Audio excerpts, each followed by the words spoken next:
Welcome back to Before and After Talks. You know what this is. It's the podcast where we talk movies, shows, music, games, and just everything awesome. I'm Spence, and speaking of everything awesome, I'm talking to my good friend Vince. Vince, how's it going? I'm good.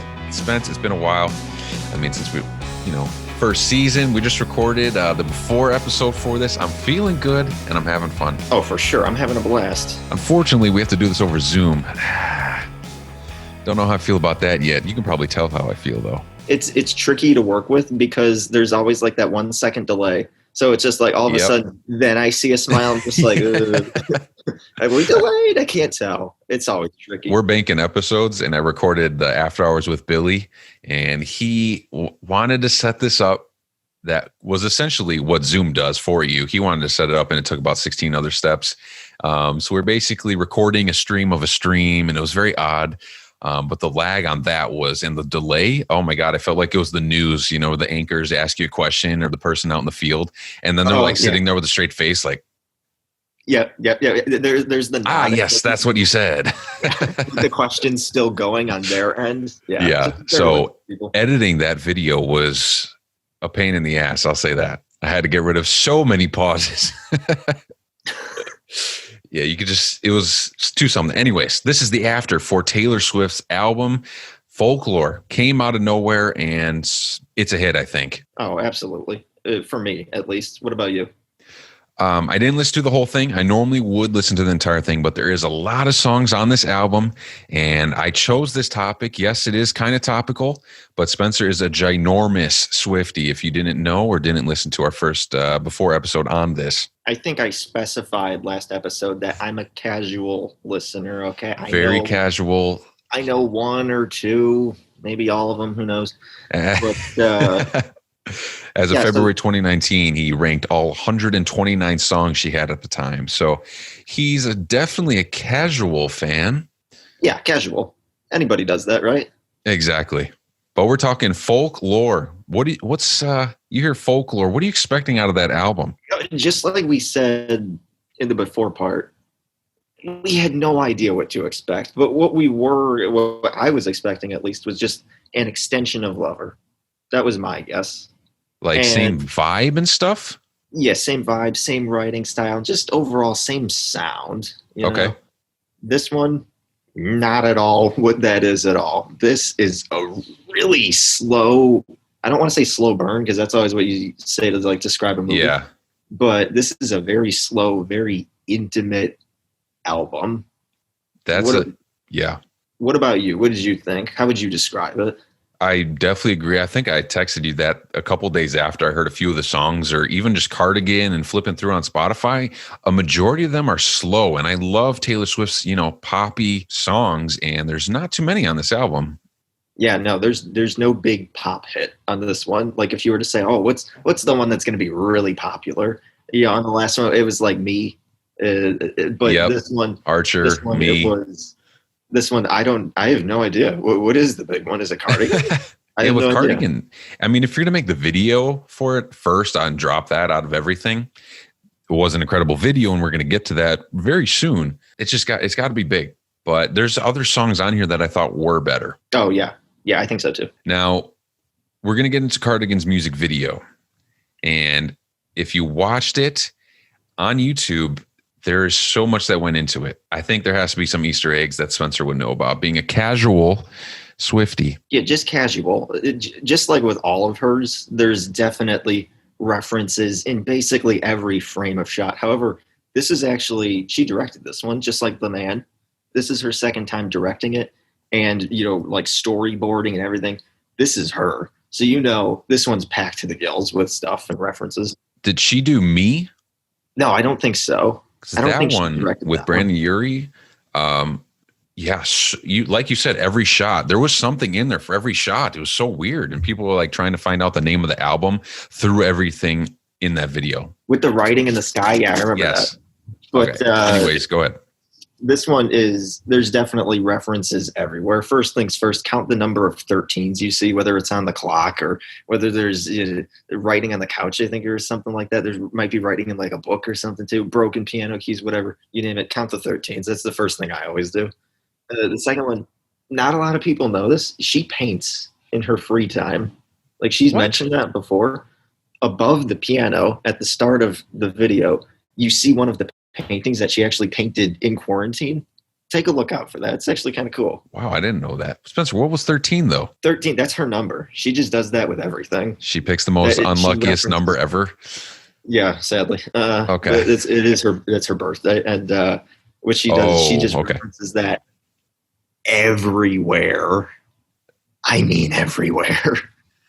So always look out for 13s. That's just always a thing. So we're at 13s. She paints in her free time. And if you look above the piano, you said in the room, because it does go a few different places. In the room, there's going to be a painting above the piano. Okay. Yes, I believe the painting's right next to, it should be like a picture of like a family member of hers, I think a grandfather or great-grandfather or something like that. It should be right next to that. But while we're talking about the video, best shot of the video, can I just say this, is the part where she's surrounded in water, swimming to the piano. Oh, yes. And gripping onto it. That was so awesome. Because of the movie The Titanic, you always see the shot of the two of them in the water, and they filmed it in a pool. I was like, she's in a pool for this, or what's going on? I have no idea how they filmed it. It's so good. Incredible. And the CG with the part where she's in the forest, dare I say, is better than the ending of Justice League, because this thing looks amazing. That's with the waterfall and everything? Yeah. Better than Justice League? Better than the ending of Justice League. If you've seen it, you know what I'm talking about. But the video is awesome. And definitely look out for the references. Yeah, I just mentioned a few of them. And obviously, I'm really biased about this stuff, so of course I'm going to love it. But definitely check out. There's some really hardcore breakdowns of this thing. Always fun. Do you know a lot about the lyrics for Cardigan by chance? In terms of like the story behind it, I know that's a part of what did she call it? I believe she called it the Teenage Love Triangle. It's 3 songs connected. It's that one. It's August, and I think Betty. It's telling the story of 3 different people from different perspectives. Really interesting. I have no idea what Betty's about, so I have no idea what the whole triangle's about, but that's perfectly fine. This is part 1 of a story. It should pick up again in August, and then it should finish in Betty. Do you think she's going to put together music videos for those? That's interesting. I don't know. What's the next? Is there going to be another video? Well, right now it's just Cardigan, and I've only seen lyric videos released. Yeah, shortly after that. Should be one of those for every single one of them. I don't know if the Lakes has one yet. That's a bonus track. That's an interesting one. Was that the only deluxe? Because I'm on the deluxe edition right now. That's the only song they put on so far? Only one. And some of us pre-ordered the physical CD just to get that one. Dude, she already had 16 songs, but deluxe is 17. Like, but 17, what? Man, you could have had 17. I had to. How much did you drop on that, Spence? I'm curious. No comment. It might have been $13 because obviously. Should we go back to the fact that you get the physical still? I think that's awesome. I'm not making fun of it. I unabashedly love physical media, DVDs, Blu-rays, CDs, video games, you name it. I get physical first. That's something our listeners do need to know. Spencer still gets the physical copies of video games. He goes everywhere looking for them. I can guarantee one of my rants throughout this season will be about physical media versus digital. I guarantee it.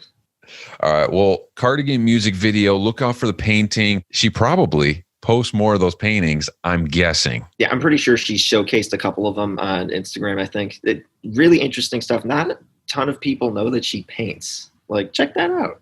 She's cool. Super talented. I'm glad you mentioned that she storyboarded that. I didn't know she was in charge of that whole thing, but all of her music videos are incredible. And that one, visually incredible. Yeah. To think that that's just her second time directing something is it's incredible. It's crazy. Earlier you were saying you expected, before Folklore came out, you expected it to be an extension of Lover. Then you said that was not the case when Folklore came out.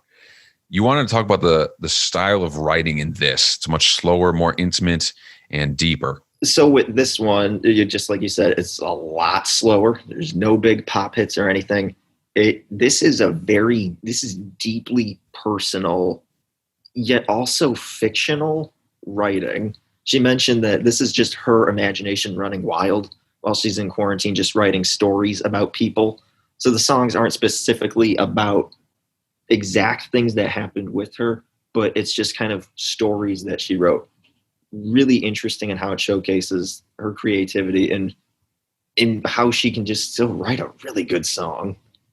But like I said, deeply personal, yet still relatable writing. Very strong. And it makes me wonder, is it because that the album's much slower and more intimate that we focus on that writing more? Or is this one just like a step up above the others? Is this like an entire album of All Too Well?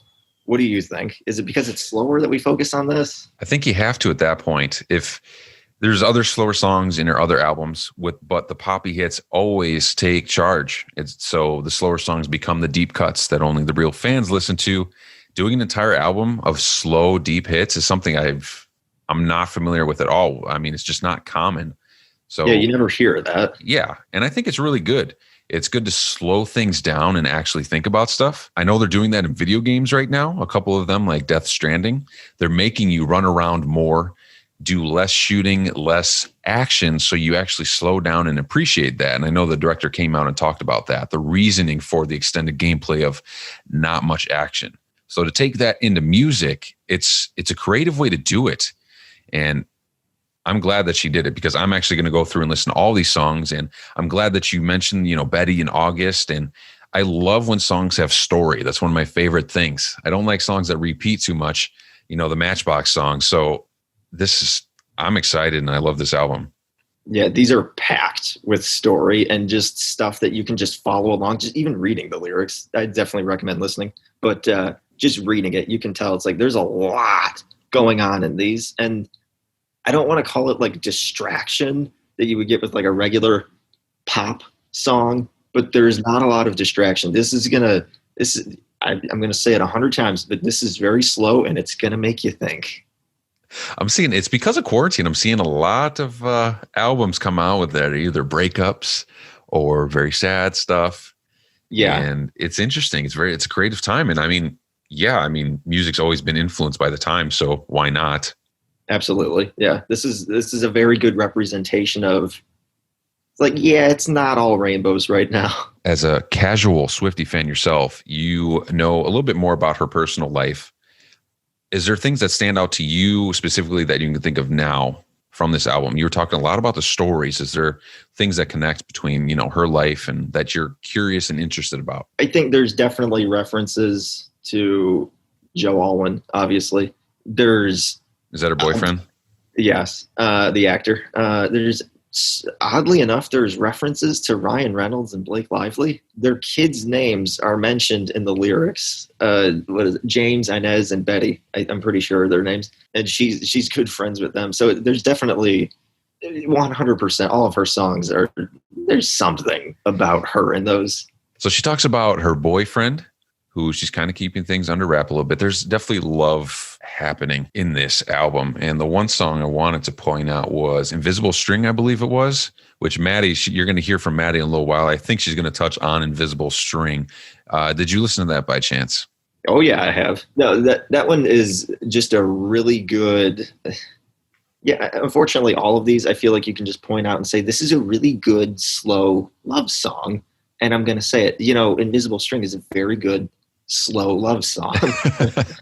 The album is, I heard a couple of complaints of, they all kind of sound the same. The songs, there's no massive variety where it's like, oh, this one's really fast, this one's really slow. So in terms of like, oh, does Invisible String stand out amongst the rest? No, but the writing does. It's definitely a very well-written song. Now, you weren't a fan of Reputation. How did you know? What's the reason? Is it because she's too aggressive in there and angry, or what's going on? No, I think the reason a lot of people, I think, were disappointed in that one. That was, I think, at the time, I think that was her worst selling album. I don't know what the reviews were, but it could be there's a massive shift towards streaming now. But there also could be, it's like 1989 was like the Dark Knight of albums. Like that is the gold standard. That one is the best. So how do you go from that to what's next? It's, you're going to be kind of let down. And it was just it was a shift, honestly. I think once you saw Look What You Made Me Do, you're just like, oh, that's not that good. Well, it's not the first time she shifted. I think it's still her biggest because it was an attitude change and it was a whole look thing. But Definitely. I mean, she did start in country and then she moved into pop, and she's done a little bit of back and forth there, I believe. I think that the biggest problem for me with Reputation was this one was obviously about her and the whole Kanye thing. There was a lot of drama about that. Definitely, and there still is if you follow that. Still. Oh yeah. I've seen so many. They're like, oh, we have recordings. You got to listen to the whole recording. One's like, oh, I'm siding with him, and one, I'm siding with her. You always hear something different. Where's the full thing? Yeah, that full thing. That's going to be something people are going to be talking about for years. But I think that the biggest problem with Reputation for me, that is, kudos if you love it. Anybody who does, the loss of relatability. This one is about her. I don't want to say fights, but like. No, but she's taking charge almost. Yes, there is that sense of just like, you're not really that relatable anymore. What's that Ellen comedy series? It's just like, hey, I'm still relatable, kind of, right? Yeah. But that's another one. That's another name. There's some drama surrounding right now. I think it wasn't as relatable. A lot of songs that she writes are, even though it's sung from a woman's perspective, even I can be like, oh, wait a second, I've been in a situation like that. Or it's like, whoa, what would I do if I was in that kind of scenario? There's a lot of that. And I feel like I didn't get much or any of that with Reputation. It just didn't, I don't want to say connect with me because it's kind of cliche, but it didn't connect with me. Well, that's kind of leading into, I read, the podcast is from NPR. So they had the podcast and then they kind of wrote out what everybody was talking about. And the podcast is called Pop Culture Happy Hour. And it's, I think Stephen Thompson hosts it, and he talked with NPR's Ann Powers and Lindsay McKenna. Spencer, do you listen to NPR at all? Not currently, no. Okay. Well, they all sat down to kind of talk about folklore, and just to even kick it off, Ann Powers was kind of saying there's a connection between folklore and Lover, and just in the fact that there's an explorative way about it. Do you agree with that? Disagree? Oh, I would agree with that. Yeah, I would. I would say this is definitely her trying something new a little bit. You go from listening to Reputation to listening to Lover. You're just like, but did something happen in between these? And so I feel like listening to Lover to now Folklore, it's like, oh, this sounds a little different. She's definitely exploring something new. So a little bit later, Thompson goes into saying that I think of her as somebody who is extremely self-conscious without being self-aware. And I think that came through the most with Reputation. She is somebody who is deeply, deeply affected by how she is perceived. It feels like she is making this record in collaborations with friends she trusts, which she did. There was producer was Bon Iver in one of those songs. And then he goes on to say, and she isn't burdened now with Folklore. She isn't burdened by how is this going to play in stadiums? What are people going to say about me if I sing this song? Oh, this song is going to get people talking. They're just gorgeous songs. It is so consistent. And Thompson says it's one of his favorite albums of the year. Just for how consistent it is. She's not caring what people think. And yeah, I have to agree with all that. The whole Miss Americana documentary really shows where she's at as a person right now. It really shows how she feels about how people perceive her as well. Super interesting. If you're interested in that kind of stuff, that one really shows where she's at personally. Yeah, I think she just seems it's really her this time, and people are really seeing that it's the most honest that she's been. She's probably been home because of quarantine and everything, just writing it, like you said, going through these songs and stories. So she can definitely get deeper and just more intimate with it. So I think you're just going to see a more honest side to her. But going back to the documentary, doesn't that get a little bit political? Yeah, there's definitely a segment on there that touches on politics for sure. Because I wasn't sure what the entire focus was. I would say maybe like the back half is about politics. Now, this is just going off of memory. I'm pretty sure the back part was about politics. The first part was really just like her personally. She touches on some very personal things, like she talks about at one point having an eating disorder. I'm just like, whoa. But the back part is it gets political. For some people that could kind of drive you away. Was it aimed more towards Trump or feminism?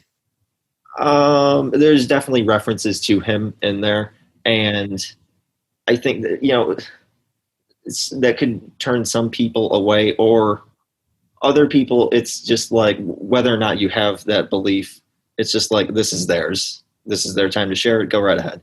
Other people don't, and that's a really touchy subject. So it's just like, oh, can you recommend this person's political beliefs? Like, I don't know. Is that what you're into? So if that's something that bothers you, maybe turn it off halfway through. I don't know. Would you recommend it to a fan of Taylor Swift? A fan of hers for sure. Yes. And a hardcore fan of hers, probably seen it multiple times by now. But have you, or no comment? Oh, you're just a casual fan. Casual. That's right. Okay. Once or twice, maybe 3 times. Who knows? I definitely recommend it to somebody who's really hardcore fan of her, or just kind of interested in what's like the mindset of a celebrity. I know we get a lot of that to begin with, but it's kind of interesting sometimes. She's also been famous since she was a teenager. So her life has been changed. Yes, I mean, there's a lot of good in her life, but it's got to affect you. So it's always interesting to see how those, I don't want to say childhood stars, because what was she, 16, 17? I forgot what the earliest age was when she started singing. I think the first album comes out when she's like 16. So really? Wow. So she's young. And she's been doing this. It sounds, you say it's like, oh, this person's been doing this for a while. She's 30. So it's like, oh, she's been doing this forever. She's 30. So yeah. I mean, if you're a fan of Taylor Swift, definitely go check out that documentary. The last thing I pulled from the NPR is basically what you already talked about. She was talking about the song "My Tears Ricochet." She said this song is likely about Taylor Swift's struggles with her old label, Big Machine Records. So that was kind of present throughout the album. Did you get any sense of that? In the album in general, not particularly the song. I didn't catch that my first listen through, but now going through it, I could be like, okay, I could see that. So it definitely makes you think about some stuff. And for a fact, that's one of the things that she's going to talk about. It's a very interesting story. I could see people. This is one that it's not, there's not a clear cut. It's like, oh, wait, this person's right. Or no, she's right. It's I could see this one dividing some people. Well, before we get to the interview with Maddie, let's do top 3 picks. How about that? I love it. You want to kick it off? Yeah, sure. I'll take it. Now, I'm going to say these are in no particular order. So I'm not going like, no, this is the third best. This is the second best. This is the first best. This is just 3 I really enjoyed. I'm going to start off Last Great American Dynasty. Why'd you like that song? I'm going to say it with a lot of that personal writing, but it's also really kind of catchy. Also, that one's got a really interesting backstory of her house, the holiday house thing. And Rebecca Harkness, just have fun Googling that. That's a story you can get yourself tangled up in. Number 2, like I said, no order. Cardigan, obviously. And my third, I said Mirror Ball. This one, I don't know why. This one gets stuck in my head all the time. And I may or may not sing it out loud. I may or may not. All right, what about you? 3 picks. Let's hear them. I got to go with Mirror Ball. I heard that. I was like, all right, we got a little bit of we got some energy in this one. It's very catchy. Then I'm going to have to go with The One. It's the first song on the album. And I'm going to finish it off. Again, no particular order. Invisible String. Maddie showed me that song, and I was like, these lyrics are great. I love it. Those are fantastic. And if I could, I'd say, honorable mentions to The One, Invisible String, Betty, and just all of them. Honestly, there's not one where it's just like, this is a really bad song. No, I didn't have that with any of this. But like I said, there's no massive standout either. There's not one where it's just like, this is the greatest and the others are down here kind of a thing. I'm really thinking that as well. Yeah. This one's about consistency. Does it make a difference visually that all of the songs are lowercase? All the titles are lowercase. There's always, artistically, it's always just like, does this mean something or something like that? A hardcore or a casual I mean, like Casual. casual, like me would notice if you ever open up the books, there's always the hidden messages on the inside with the capital and the lowercase. So whenever you see lowercase, there's no hidden message. Whenever you see uppercase, there's the hidden message. Pull that letter down, fill out the thing. But so I don't know if that means something, or is that just the style or the look of it? Does it look cooler? I'm just curious. I was looking at it, and for me, when I see all lowercase, I get very weird vibes, and it kind of all blended together. I don't know. Regardless, let's toss it to the interview I had with Maddie. She's actually going to dissect some of the lyrics, I think in about 4 or 5 songs worth, and she actually knows music. Notice Spencer and I didn't talk too much about music and all the musical words. There's a reason for that. So let's get to it with Maddie. All right, this is how I start every one of my interviews. I like to look them dead in the face and tell them, you're the prettiest person I know. Spencer enjoys it completely. That was going to be my next question was, out of all of the guests that you've had, I'm trying to imagine what type of response you would get depending on who you had. Between the after hours one where we're all drinking. So, I mean, I tell them. That fits. You're going to tell them that they're pretty. But Spencer, he's fragile. I got to tell him those kinds of things. I got Maddie back with me, my Fergie. Hello. Hello. Hi. So you were just listening to me and Spencer kind of go off about Taylor Swift. We're doing Folklore, her album, and I had to record this one separately thanks to COVID, but I have Maddie with me now, and she actually knows a little bit about music, unlike Spencer and I.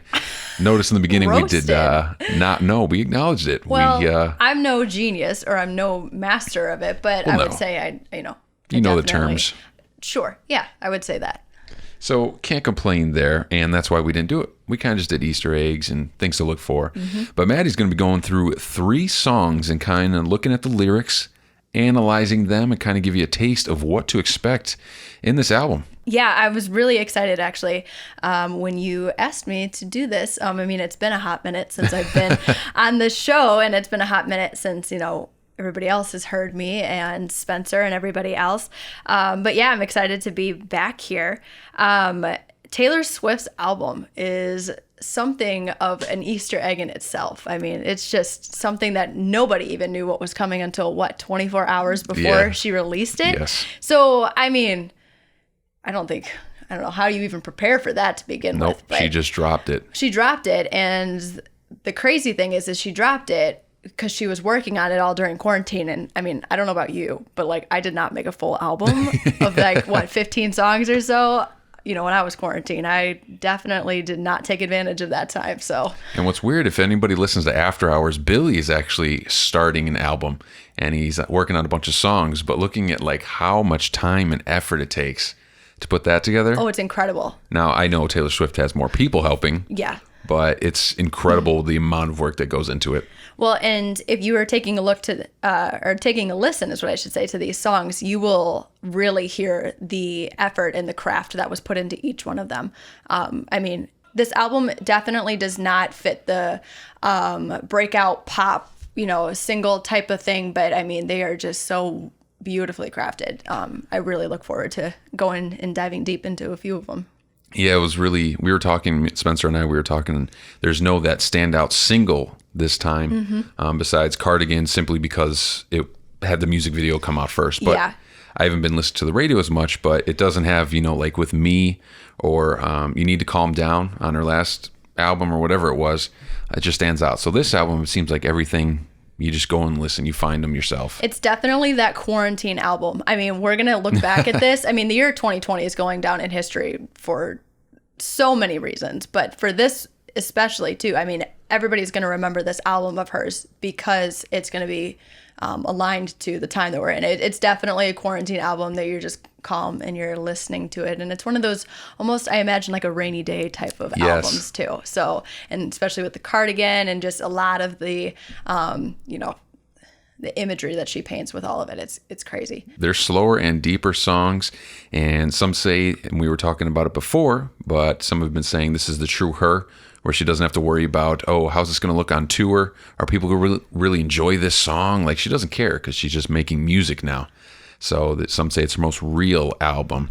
So we have 3 songs that are really deep and have a lot of meaning in them if you want to start that off. Yeah, we'll go ahead. And so something I want to note real quick before we actually even get into them is all of her albums, this is her 8th album that she's created in her empire of music that she has now control of in that music industry. This is her 8th album, and it really seems, especially reflecting on the past 3 or 4. I'm not a true Swifty.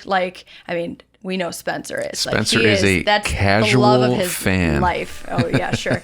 Those are 2 very different descriptions there, but it's very cool, especially now that I'm paying attention a little bit more to her music, on how each album is so distinct from the other.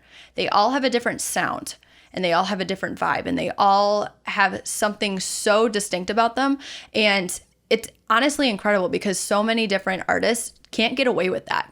She's able to create something completely unlike her previous sound in the previous album, and she gets away with it. And honestly, that's even an understatement too. I mean, she thrives in it, and she's able to create just a whole new side of her almost that everybody gets to witness, and it's very cool. So with that, we are actually, going to go through just a few of them. I pulled out 3 songs here. She has quite a few on this album. And I just want to start off by saying that the 3 that I pull definitely are more to my taste. There are so many Easter eggs in so many of these songs and so many hidden gems so the 3 that I choose are just the ones that I feel like I've been pulling on repeat a little bit more for myself. And so by all means, these are not the best of the best. There's definitely some really good ones in there. But the first one that I was going to start off here is called Exile, and it's featuring Bon Iver. Have you listened to it? I've heard a little bit, yes. Are you familiar with who Bon Iver is? No, that's what I was going to ask. Yeah, so I had no idea. When this song came out, I was like, okay, I mean, that sounds like Bon Jovi, so he's got to be pretty cool. Ooh, of course. I don't know. So I actually did a little bit of research on him in case if you wanted to know. Fun fact. So Bon Iver, a.k.a. Justin Vernon, excuse me. He's Vermin. No, Vernon. Bon Iver is actually a band. It's an American indie folk band, and it was founded in 2006. So I just learned of a new band while listening to this song. And it's really kind of helped because I'm just branching out a little bit more. So learn about somebody new. But he is someone incredible that you want to note in this song because upon my first listen, going through the album, what I normally do is when an album comes out, I listen to it straight through. I want to hear it from beginning to end and what the reasons are for why each song was placed in that order.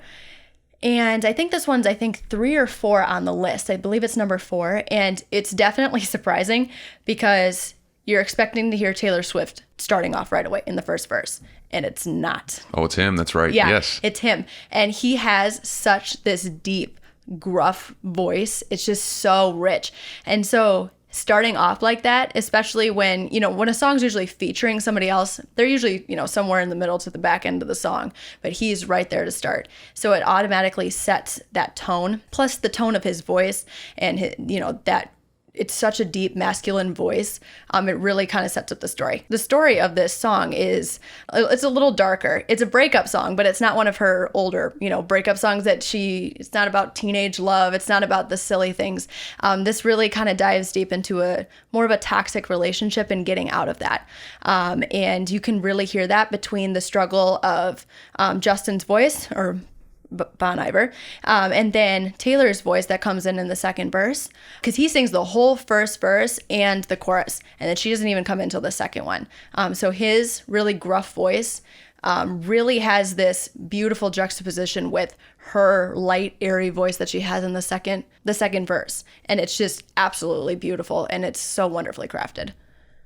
I didn't even know she came in that late in the song. It's like a full minute and 15 seconds or something around there. I don't think she's ever done something like that. No, because you think back to even just her last album with Me, featuring exactly. When you're featuring Brendan Urie, I mean, he is a powerhouse of a musician anyway. Yeah, from Panic at the Disco. Exactly. But he has just the little part, and he was helping to create it with her and get it boosted out there into the world. But this one is just such a mellow yet such emotionally intense song that I absolutely love it. When I first listened to it, it kind of took me a little bit to get into it, but it just builds and builds and builds and builds, and it's not lyrically heavy, but emotionally it's so incredible. And it's a breakup song. You're saying, do you enjoy that you actually have the male voice in there this time? I do. So you have both people kind of. And you really do hear both people. There's a point into the lyrics where you hear the struggle between both people, or the two people or characters in this story. And so they go back and forth, and it's towards the second half to the end. And this is where musically, the music starts to, the background, music, it starts to build more and more, and you can feel the intensity of it because they keep going back and forth. You didn't even hear me out, and then there's a call and a response, and you never gave me a warning sign, and then Taylor Swift calls back and said, I gave so many signs. And it's just Taylor Swift is one of the most amazing storytellers in her songs. And so this one, as though it's lyrically simple, it expresses so much, and it's a wonderful song. Yeah, I think it's incredible to go from, country kind of has the story built into it, but she transitioned into pop, and, a couple of her songs just had that same chorus, same everything, basically. Oh, yeah.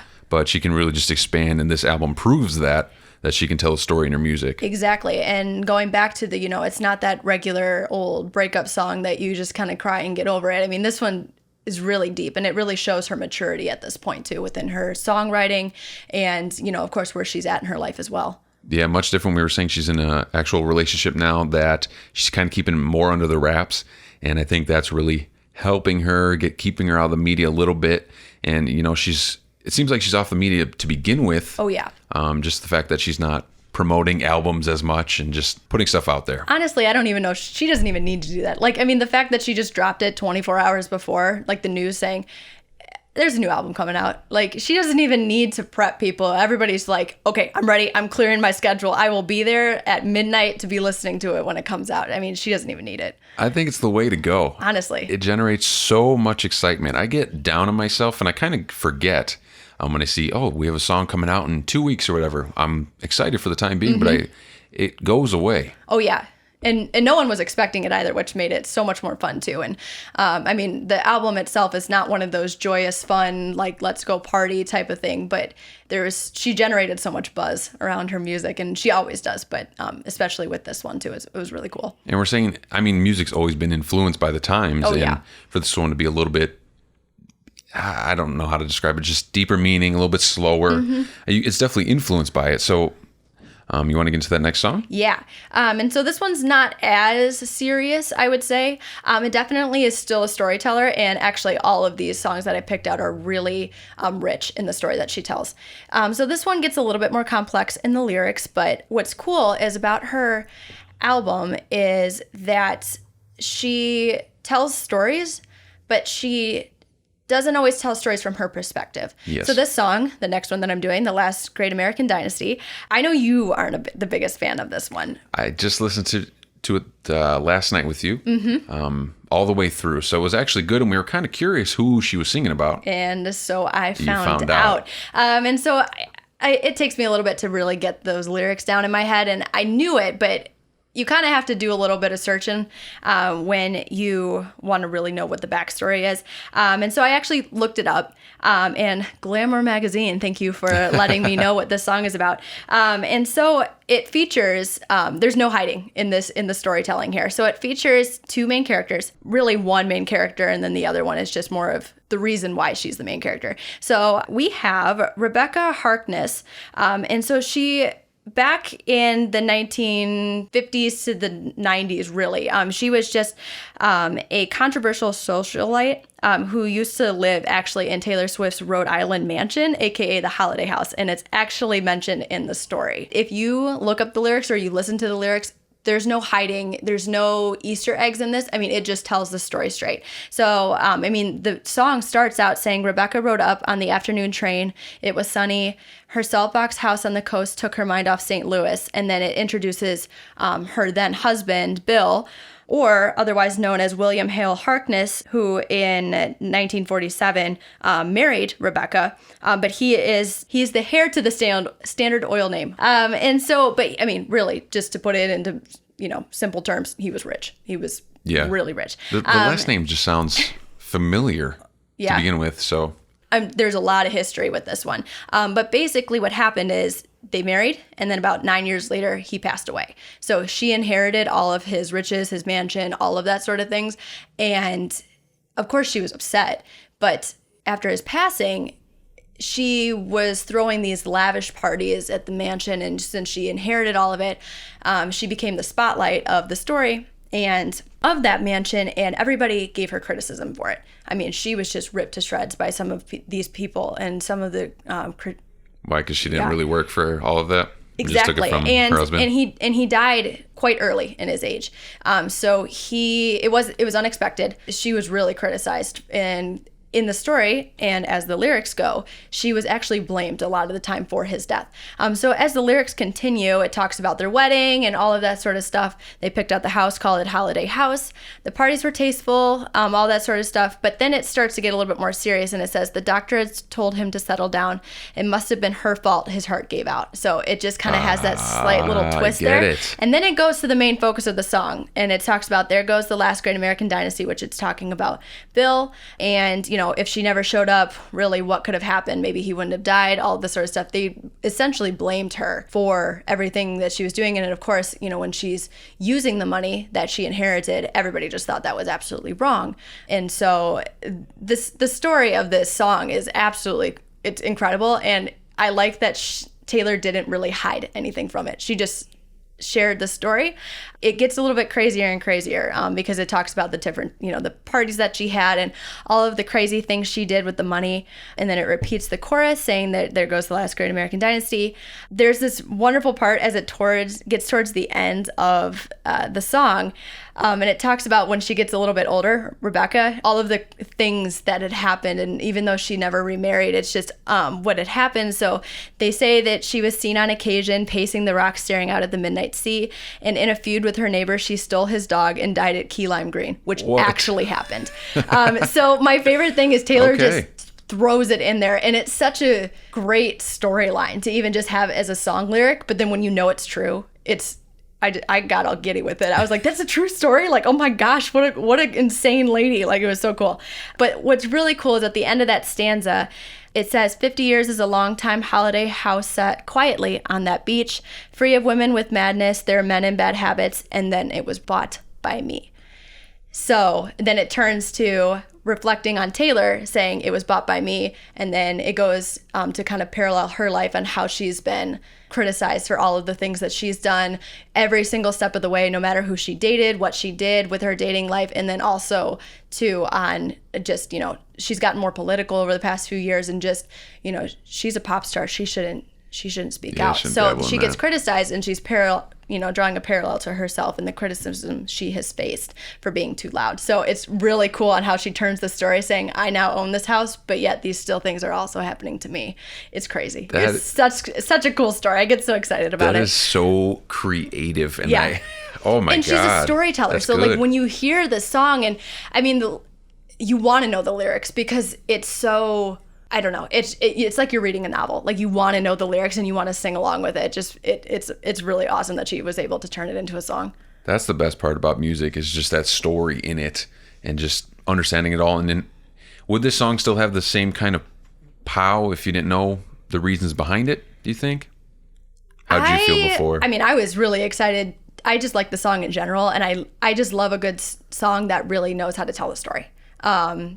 That's creative. I think that's creativity right there. I mean, you can get behind the songs that you're dancing to in a club or whatever, and that has a good beat and all that sort of stuff. But really, the mastery of a lyricist and being a songwriter really just falls in and how they're able to manipulate the lyrics to create that energy and that emotion in it.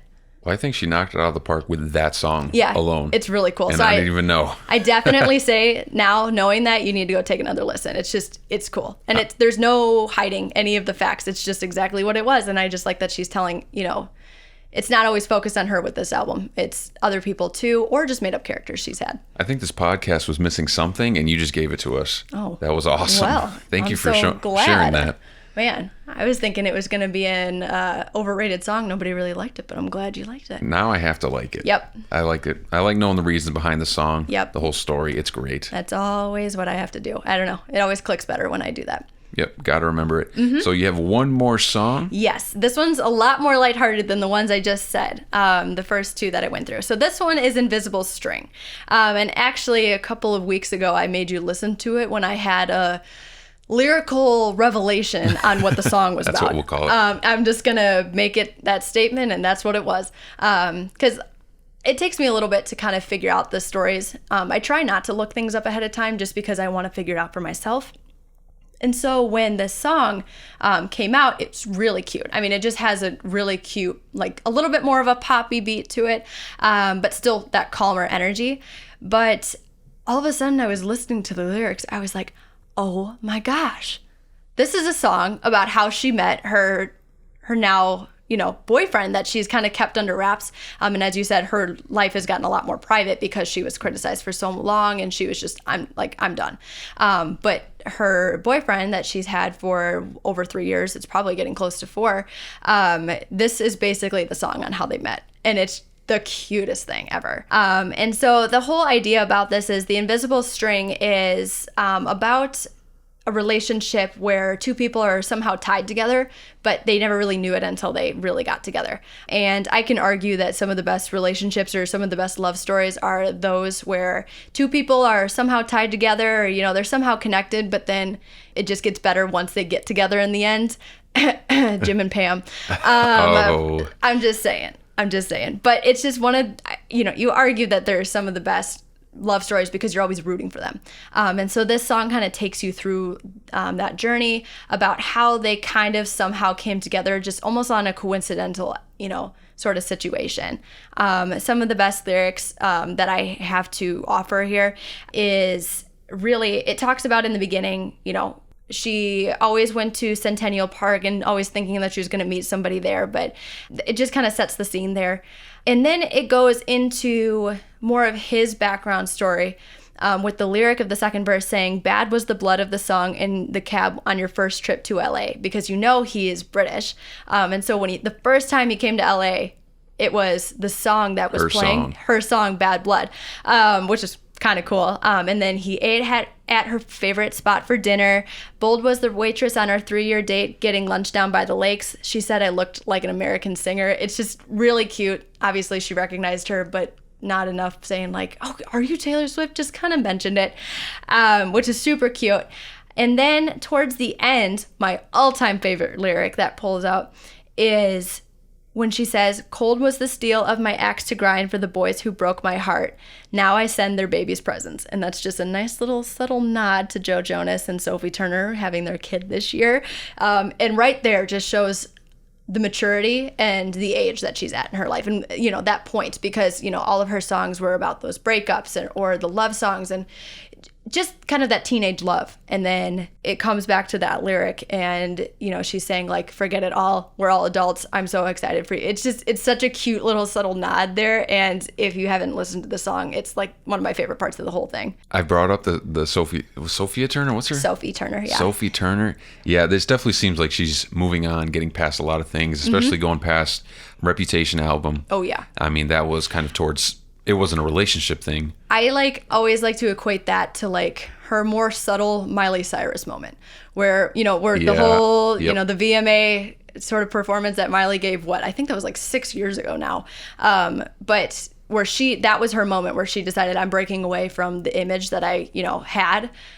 The Reputation album was kind of that for Taylor, except, without... You talk about Wrecking Ball and stuff, or what? Yeah, that's what I'm saying. Okay. But, I'm saying it in a comparison, but not to that extreme of Dancing with Robin Thicke with, no clothes on. So there's a little difference, but I'm just saying if you're going to compare it to those turning points in their life, the Reputation album was definitely that turning point where she decided, I'm taking control of this. This is mine.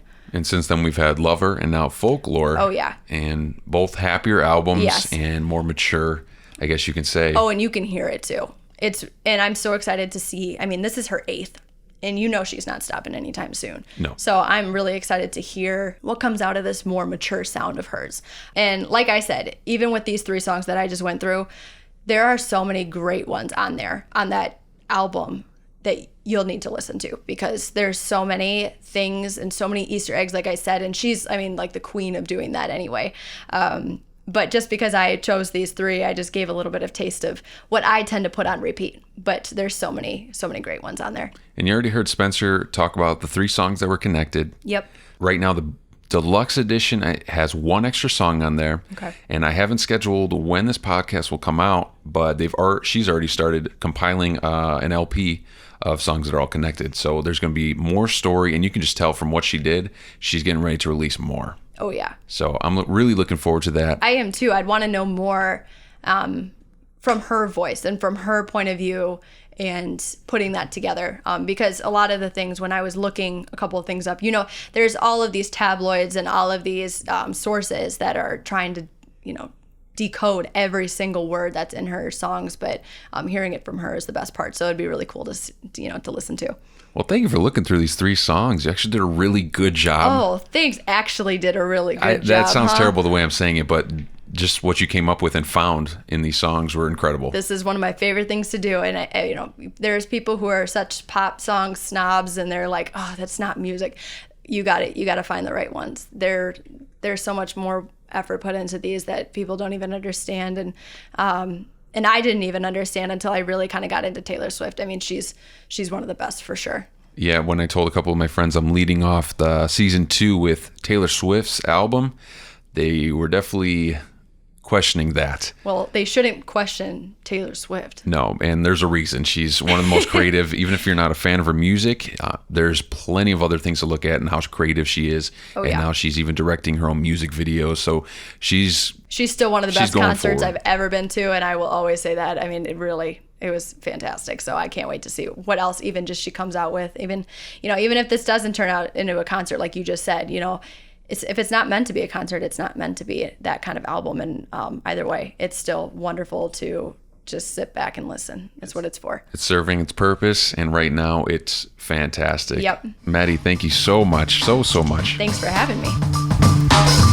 All right, so that was Maddie, what she thought of the songs, the album. Good interview there. Spence, let's kind of wrap it up with some final thoughts. I would say, for me, I really like this one. Now, keep in mind, as a very casual fan, I'm going to say they're all pretty good. But I really did like this one. Was not at all what I was expecting. I don't think it was what anybody was expecting. And I will say, though, this one, it's not for everyone. I saw something really interesting on Twitter. I think it was the day of release that somebody posted.